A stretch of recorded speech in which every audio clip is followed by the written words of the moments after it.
Bugun 12 avgust kuni Uzun va Sariosiyo tumani tog'larida odatdagidan o'zgacha holat ro'y berdi. Terroristlar faqat tunda otishmalar boshlar edilar. Bugun esa ertalabdan Kushtut atrofida otishmalar bo'lib o'tdi. Natijada bir necha terrorchilarning jasadlari dara va archazorlarda qolib ketganligi kuzatildi.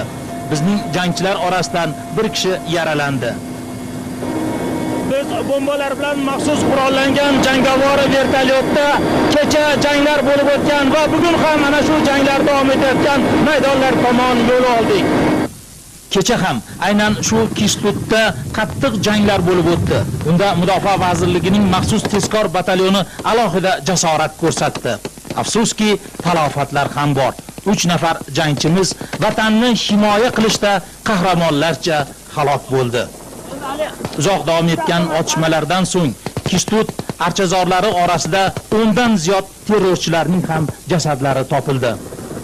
Dushman orqadan aylanib o'tib, o'sha yerimizga kirgan yomon niyatli kishilarni shaxsan o'zim mana shu snayperskiy qurolimda ikkitasini otib o'ldirdim.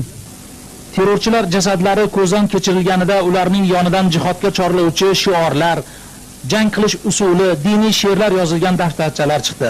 Ularning har birida shunday so'zlar birinchi sahifaga yozilgan. Jihod bu hayot, jihod bu vujud va taqdir. O'limni istasangiz abadiysiz. Vo ajab, qachondan buyon musulmonchilikda o'limni shior qilmoqlik odatga kirgan. Mana hozir ko'rib turganingizdek vertolyotlar mana shu daralarda joylashib olgan terrorchilarni izidan quvlab ularni bittama-bitta yakson qilmoqdalar. Aynan shuning uchun ham terrorchilar bu yerda shahidlikni o'zlariga shior qilib olganlar. Ha, Sariosiyo va Uzun tog'lari Batken emas. Yodingizda bo'lsa, o'tgan yilning shu davrida Batkenda jangari terrorchilarni Qirg'iziston hududidan chiqib ketishiga Qirg'iz armiyasi imkoniyat va sharoit yaratib bergan edi. O'zbekiston Birlashgan Qurolli Kuchlari esa bu terrorchilarning har bir izidan quvib borib ularni yakson qilmoqda. Bugun kunning ikkinchi yarmiga kelib janglar tugadi. Mard o'g'lonlarimiz birdan tog' qoyalari ostidagi kaftdek salqin joy topib dam olgan o'tirdilar. Ota-onalarimiz tinch bo'lsin, uydagilarimiz, ular uchun biz tayyormiz, jonimiz bilan berishga. Lekin do'stlarimiz bizdan ketdi. Endi nima qilamiz? Shular uchun biz qasos olib hech qachon O'zbekiston hech kimga bermaymiz. Biz shunaqangi maxsus bo'limlarda xizmat qilayotgan ekanmiz. 5 kishi bizning chegaramizga o'tgan odamlar bo'lsa, bularni hammasini bitta-bitta yakson qilamiz. Ishonamiz, biz o'z kuchimizga ishonamiz. Muhammadjon Obidov harbiy harakatlar davom etayotgan Uzun va Sariosiyo tumani tog'laridan.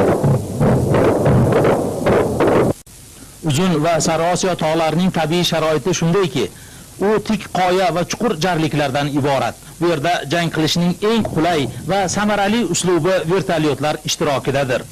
Terrorchilar yashirinib olgan har bir g'or va o'ngir to'xtovsiz bombardimon qilinmoqda. Yerdan esa jangchilar ularni tobora qisib, halqa doirasini qisqartirib bormoqdalar. Albatta, dushman snayperlari ham qarab turganlari yo'q. Ular tik qoyalar va o'rmon oralig'idan ba'zan aniq nishon olmoqdalar. Urushlar tarixidan ma'lumki, har qanday jangda o'lik va yaradorlarni olishayotganda otishmalar to'xtatiladi.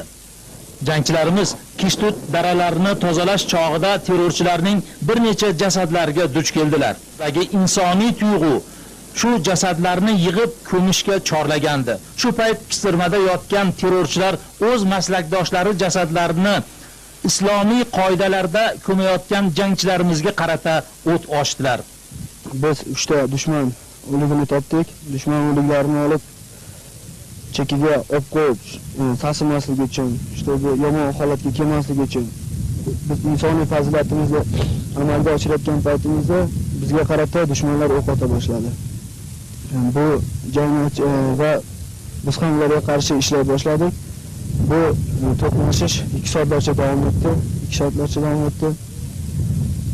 Dushmanda baribir hammasini urib yakson qildik. Shunga qaramasdan o'zimiz oramizda 3 ta yigitlarimiz olamdan ko'z yumishdi. Bilamanki, bularning jasorati, bularning matonati hech qachon esimizdan chiqmaydi. Doimo ularning nomini yodda olib, xotirasini abadiylashtirib boramiz. yana otishmaga kirishildi. Uzoq davom etgan jangda 10 ga yaqin terrorchi o'ldirildi. Bu yerdagi dushman guruhi yakson qilindi. Afsuski, qurbonlar ham berilgandi. Hozir biz reportajimizni o'sha jangchilarimiz qahramonlarcha halok bo'lgan tepalikdan olib boryapmiz. Mana siz shular bilan birga shu yerda jang qilgansiz. Mana shu do'stlaringiz haqida nima deya olasiz? Mana shu joyda olib borilgan janglar natijasida halok bo'lgan do'stlarim haqida gapiradigan bo'lsam, ular vatan uchun o'zini qurbon bo'ldilar. Ular hayotda qanday odamligini aytadigan bo'lsam, ular juda yaxshi odamlar edi. Masalan, Sadinov Sayyor bilan 97-96-yildan birga xizmat qilardim. U bolani juda yaxshi bilaman. U do'stimiz hozir oramizda bo'lsa ham, yuragimizda hamisha qoladi. Juda katta ahamiyatga ega edi. Qilgan ishlari bu boshqalarga o'rnak bo'lib, o'zini orqasidan o'rtoqlarini ergashtirib, yaxshi tomonlarga, yaxshi yo'llarni ko'rsatib, xalqimizni ozod va erkin yashash uchun qilingan ishlarga o'rgatib borgan. Afsus, hozir oramizda yo'q va bu qatori Salimov Alisher, Barmayev, Ulug'beklar bor. Bularga ham hozir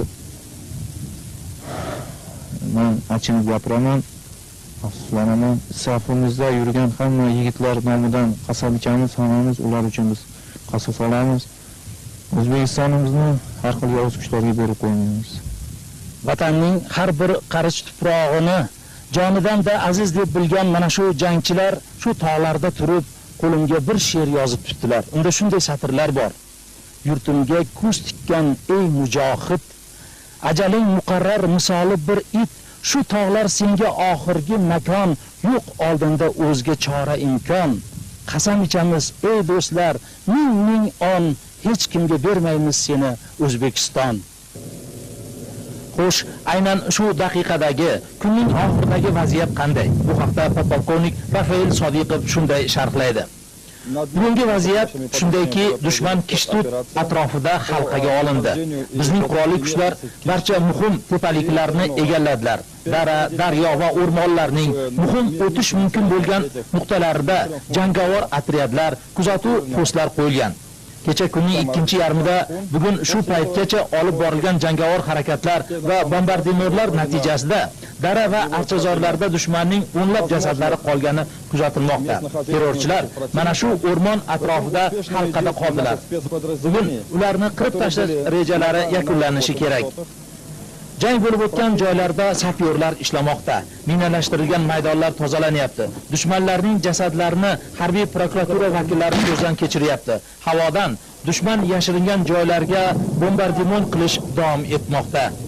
Muhammadjon Obidov, Qodir Sulaymonov, Abdulla Juma Ahmedov harbiy harakatlar davom etayotgan Kishtut qishlog'idan tahlilnoma uchun maxsus tayyorlandi.